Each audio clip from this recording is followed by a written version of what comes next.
दोस्तों, गुरु नामदेव महाराज जी से उनके शिष्य ने प्रश्न किया कि हे गुरुवर, क्या ईश्वर का अस्तित्व होता है? क्या ईश्वर होते हैं? गुरु नामदेव महाराज जी ने समझाने के लिए शिष्य से कहा कि जाओ एक लोटा जल और नमक ले आओ। शिष्य गया, एक लोटा जल और नमक लेकर वापस लौटा। गुरु जी ने कहा, अब इस नमक को इस जल में मिला दो। शिष्य ने वैसा ही किया। फिर गुरु जी ने कहा कि अब इसको चखो। शिष्य ने उस पानी को चखा और बोला कि गुरु जी, यह नमकीन लग रहा है। गुरु जी ने कहा कि अब इस लोटा को गरम करने के लिए आग पर रखो। शिष्य ने वैसा ही किया। उस लोटे को आग पर रखा, चूल्हे पर रखा। थोड़ी देर बाद सारा पानी भाप बनकर उड़ गया और उसमें नमक के कण बच गए।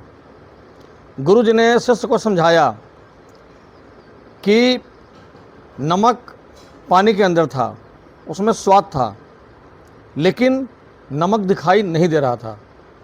जैसे ही पानी भाप बनकर उड़ा, नमक के कण दिखाई देने लगे। ठीक ऐसे ही सृष्टि के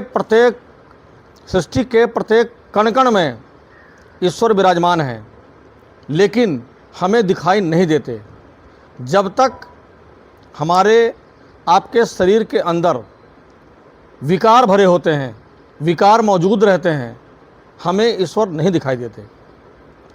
और ईश्वर का भजन कीर्तन करने से जैसे जैसे शरीर के अंदर के विकार दूर होते जाते हैं, धीरे धीरे हमें ईश्वर के अस्तित्व का एहसास होने लगता है। दोस्तों, नियमित पूजा पाठ करने से, ईश्वर की भक्ति करने से हमें उनकी मौजूदगी का एहसास होता है, और जहाँ ईश्वर होते हैं वहीं उनकी शक्तियाँ भी होती है, और जिनके साथ ईश्वर होते हैं उनके लिए कोई भी काम असंभव नहीं होता, उनका कल्याण ही कल्याण होता है।